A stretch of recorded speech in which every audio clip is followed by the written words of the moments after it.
And welcome to our weekly Bible study. We're going to start a new series this week as we look into summer. Summer starts this weekend on Saturday, and so it's gotten me to think about our role in creation and our role in God's entire grand design. And so I pulled off my shelf something I've had for years.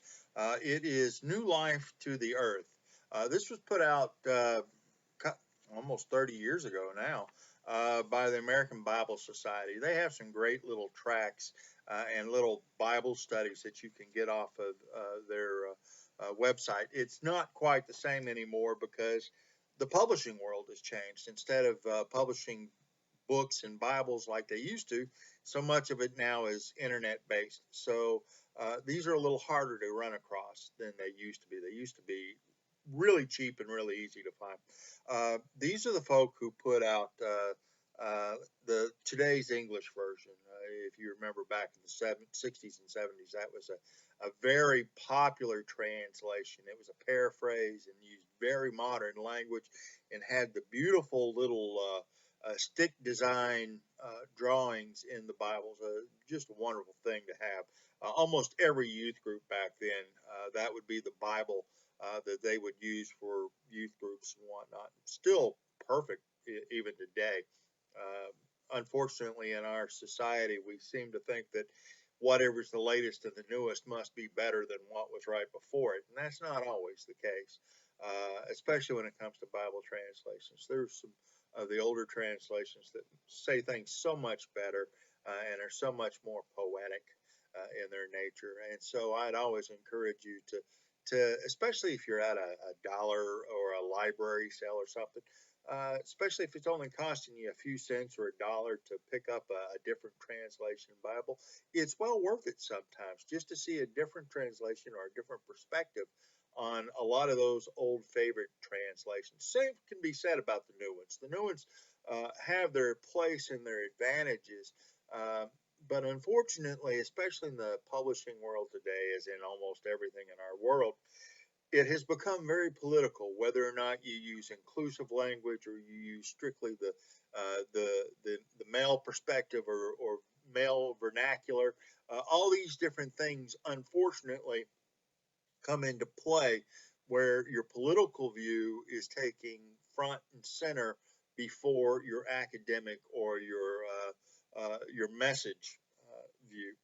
And so that's kind of the problem I've had since the 1990s with a lot of the Bible translations is so often they're either trying to force a conservative mindset or they're trying to force a very liberal mindset instead of trying to just present the gospel or the message of God's love to as many people as possible.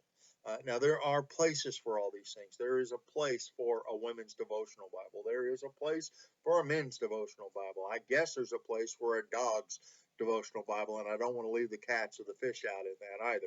But the reality is that the Bible is supposed to be for all of us.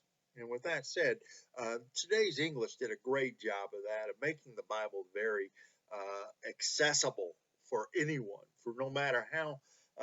I mean, if you had like a fourth or fifth grade education to where you could read their vocabulary, everything on, it was very understandable, it was very readable, it was very accessible. And that's really the main role of the Bible is to be accessible so that we truly can come to God's message without having to have a PhD or without having all this other background that we tend to have. Now, that said, these little books that I'm talking about that the American Bible Society used to put out, they have about 5 questions that they, at the end of each chapter, you're supposed to read. And you think about it. And then the whole chapter is not commentary, it's just snippets of the Bible. And so I'm going to use this as our springboard for the next 6 weeks as we discuss these topics about our role in nature and what it means. Now, the very first chapter is know that God is our creator, and that's a great place to start. But with the reminder that summer is starting, Why don't we open up with a word of prayer? Let's pray together. Oh, faithful God, we gather for worship during this time when attendance is down and the church's income is sporadic and our minds are concentrating on vacations. May our presence here in worship of you refocus our attention to your claim on us and your call to mission. Even without the excitement of Easter or Christmas during this season, may our worship be vibrant. Enable us to see that the wonder of the birth of Jesus and the power of his resurrection are yet available for us now. May we sing passionately, pray expectantly, and listen attentively. Remind us that your Spirit moves in ordinary times and in unexpected ways. We ask your blessing on us as we continue to worship you this day. In Jesus' name, amen. Now, obviously, that is a prayer for a worship service, but it's also a prayer for the summertime. And also, as we enter into the lectionary season, this is kind of the dog days of the lectionary. It's known as Sundays after Pentecost, and it goes all the way up until November when you have All Saints Day, and then you start preparing for Advent. So this is kind of the meat of the season. And so with that in mind, you have the green clause and you have just the everyday worship service. And those are all beautiful and they can have a lot of meaning. But they are also kind of that grinding out. You no longer have Easter to look forward to. You don't have Christmas to look forward to. And so you're dealing with your everyday life. And that's important for us to understand as we understand our covenant with God and creation. So, with that said, I want you to think about some questions here. And once again, this comes straight from the planner itself. It says, what does bringing the earth under control mean to you? And it's talking about the creation story when God says, be fruitful and multiply and be stewards of the land. How does your understanding of the passage of Psalm 24:1 compare with that creation story? In which states, the Psalm 24 states, the world and all that is in it belongs to the Lord.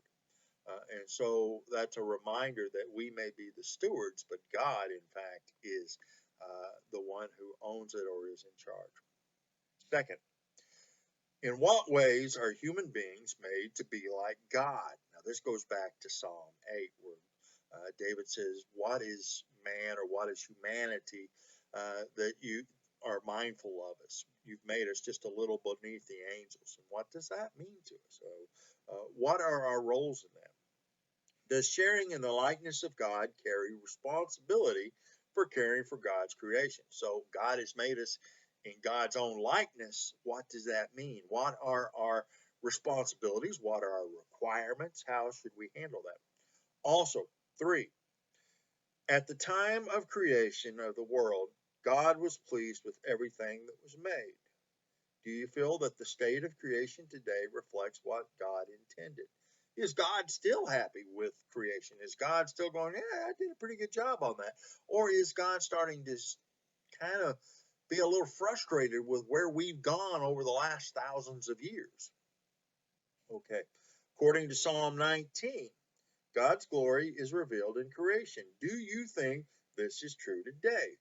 Why or why not? If so, in what ways? Excuse me. So, according to Psalm 19, God says that his glory is revealed in that creation. Have we somehow stunted that, tainted that? Have we enhanced it? Have we made it more relevant? How does God's creation show God's splendor now?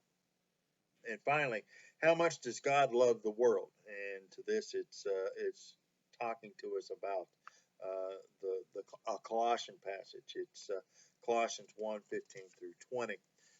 And what does this say to you about your role in caring for the world. Now, actually, it's talking about John 3:16 and 17, but it's also got the Colossian passage. I'm going to give you a couple of quick passages for you to consider in this storyline. The first is Psalm 24, 1 and 2. The next is the actual creation story, which is Genesis 1, 1 through 2, verse 4a.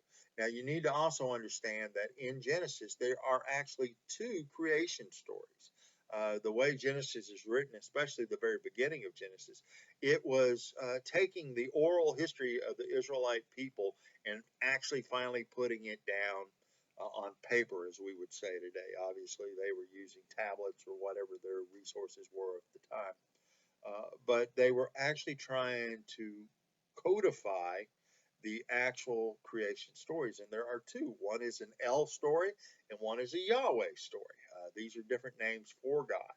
And so in one creation story, you have the El story of how El, which is another name for God, uh, how did El create the universe? And the other tells a creation story about how Yahweh created the universe. And they're not exclusive. They actually, and that's why they're in the same book at the same time to kind of enhance one another. They're different perspectives of the same story, and so it's very important.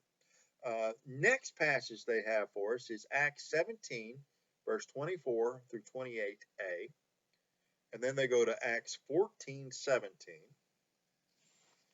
and then they go to Psalm 19, verses 1 through 6, Hebrews 1, verses 1 to 3, and then they drop down to John 1, 1 through 5, and then 14, John 3, 16 and 17, and finally Colossians 1, 15 through 20. Now, we're not going to read all of those out to you, and I also mentioned Psalm 8, which is another one that you want to kind of hang on to as you read these. As you read these passages, it puts in mind what God is saying to us and what our role is in creation.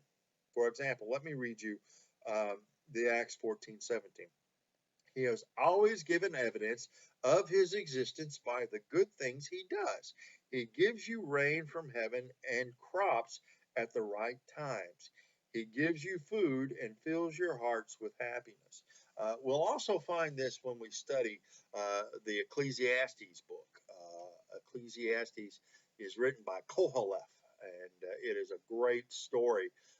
But it talks about the frustrations of how when you strive for all perfection, whether you're striving for knowledge or the carnal pleasures of life or pleasure from your work, what you figure out is all of it is just a total waste of time. Vanity of vanities. All things are vanities. But what it says is that when you really look at things, you realize that what we need to do is eat, drink, and celebrate God's creation.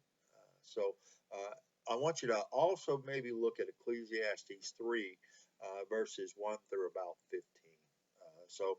That's another passage where, and of course, the Byrds made it very well known and popular with their song, To Everything Turn, Turn, Turn.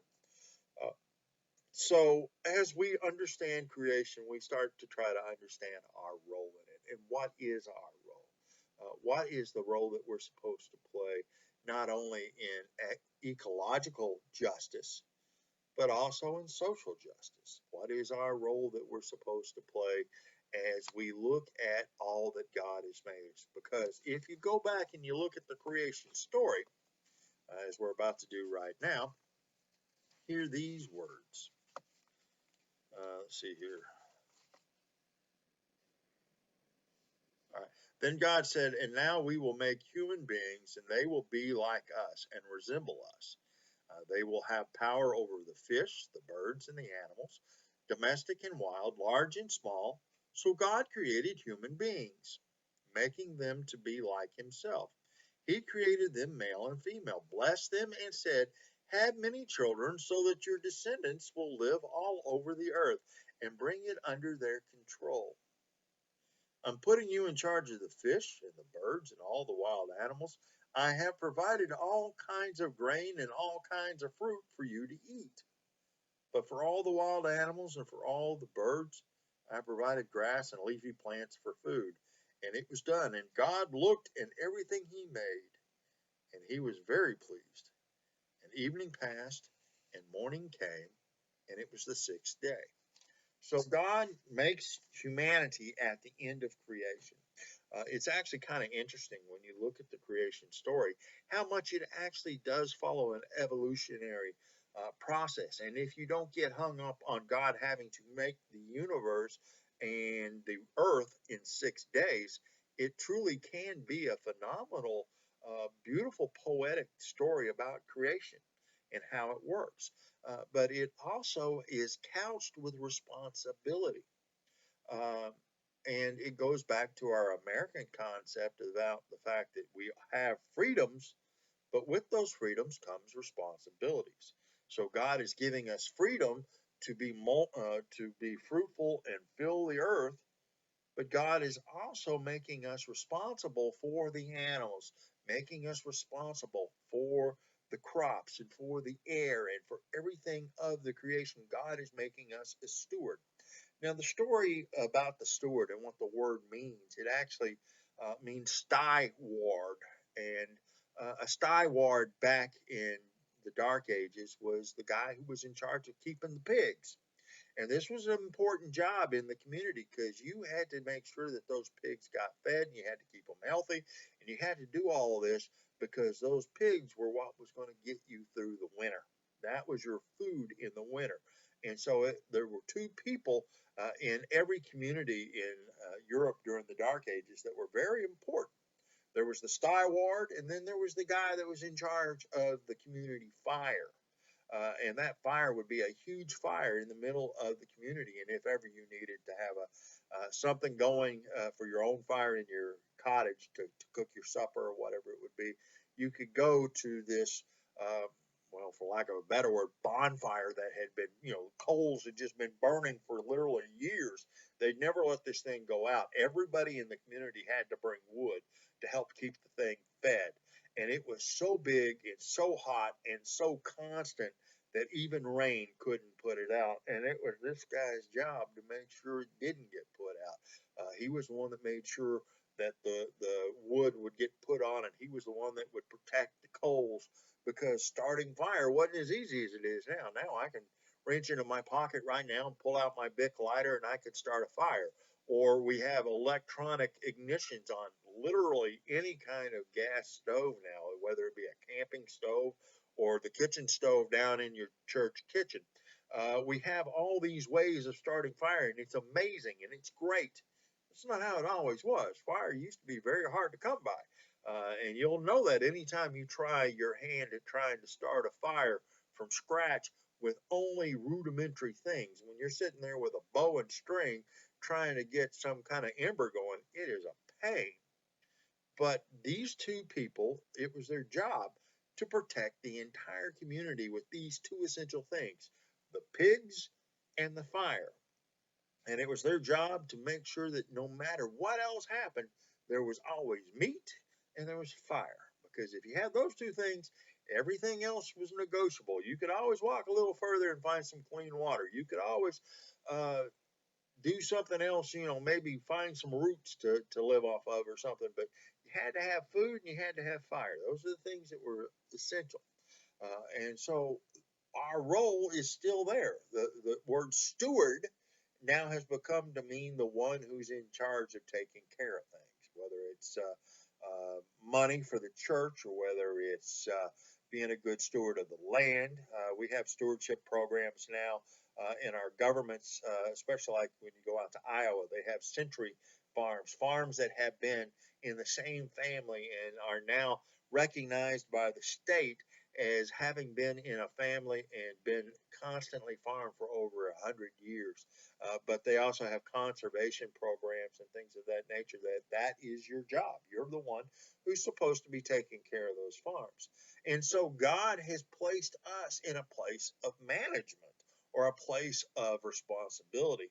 And what is that to us? What does that mean? And how does that come into play with our gasoline use? How does that come into place with our fish fries during the summer, all these different things we're doing. How are we truly living up to what God has called us to do? And as we understand this and as we struggle with these passages, and I'm going to write down these passages in the notes for you to have them in your own study. I encourage you to share your thoughts as to what these passages say to you and what you see is our role as the stewards of God's creation. Let's pray. Gracious God, we do thank you for how you are in our lives and how you have called us to be your servants and to be the stewards of your land. We pray that you will guide our steps in all that we do, and we ask these things humbly in your name. Amen. Once again, we're glad you're here. Hope that you'll enjoy this Bible study. This is the first of 6. And if you've got any questions, put them in the comments. Obviously, share this with anyone that you think might be interested. And just remember as you comment that you're not just talking to me, you're talking to the whole world. So keep everything, don't say anything you don't want everybody to know, and keep everything mindful and respectful. With that in mind, have a great week, and I'll see you next week. God bless.